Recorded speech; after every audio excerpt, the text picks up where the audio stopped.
We are about to get freaky with our most experimental Halloween anthology yet. Brandon's Monster Morgue is dissecting the 5th issue of Bart Simpson's Treehouse of Horror. Zombie Bart rockets out of the graveyard on the front cover. The decaying details make him a revolting sight. We even get a nastily fanged Bart bat in the background, getting a full view of the action. Turn the page to our first story, Dark Lisa by Jill Thompson. Not since Lisa first went vegetarian has her lifestyle given her so much trouble at school. The cafeteria has no meat-free selections for her, and she's holding up the lunch line for everyone. So they whip up some quick vegetarian chili, which has fish meat in it. This sends Lisa running. Everyone has it out for Lisa and her vegetarianism. As she showers after gym class, somebody plays a prank on her, dumping chili from the shower head, covering her. She's blamed for the whole mess, and is sent to Principal Skinner, who keeps mistaking her for the usually malbehaviored Bart. Lisa is not happy with this. At the expense of poor Ralph, Lisa puts 2 and 2 together that she's developing telekinetic powers. To make matters weirder, while her parents are away to get Bart out of reform school, she'll be staying with Flanders. Elsewhere, Jessica Lovejoy teaches Nelson how to start doling out mental bullying, as physical abuse isn't doing it for him anymore. He takes Lisa to the school's lemonade social dance. She sees through his plan to have her elected queen of the dance, and humiliating her by dumping chili on her head. But that doesn't stop Lisa, who carries out her revenge. I'm more familiar with the Brian De Palma adaptation of Carrie than Stephen King's original novel, and Dark Lisa weaves the Simpsons' eldest daughter into the storyline effortlessly. Everything is there. The shower scene, the principal getting her name wrong, staying in a religious household with the closet, and of course, the climactic massacre. This comic book also doesn't lose sight of the fact that Lisa has comic booky superpowers, and places her in an X-Men ending crossed with Mr. Burns' evil. I liked this story as a kid, and now that I have seen Carrie multiple times as an adult, my appreciation has only grown. This gruesome customer is Extrapolapakettle.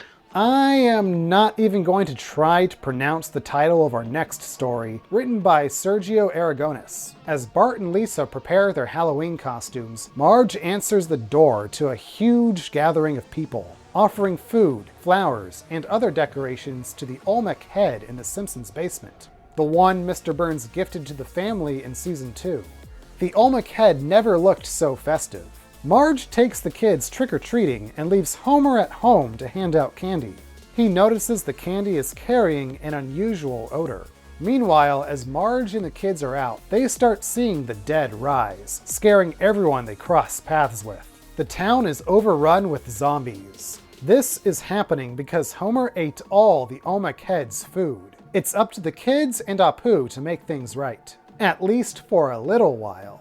This is a fun story that makes use of one of the most famous background props in the Simpsons house, but the interactions between the townsfolk and the zombies is the real draw to this segment.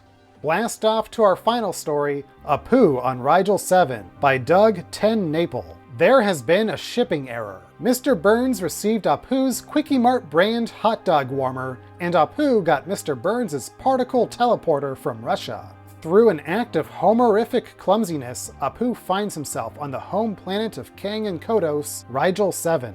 Unfortunately, Apu materialized right on top of Kodos, killing her. Now with a broken teleporter, Apu must help Kang overthrow their evil dictator, in exchange for having his machine fixed so he can go home. As they begin their journey and discuss democratic elections and illegal alien ships, Apu realizes he may not be so different from Kang.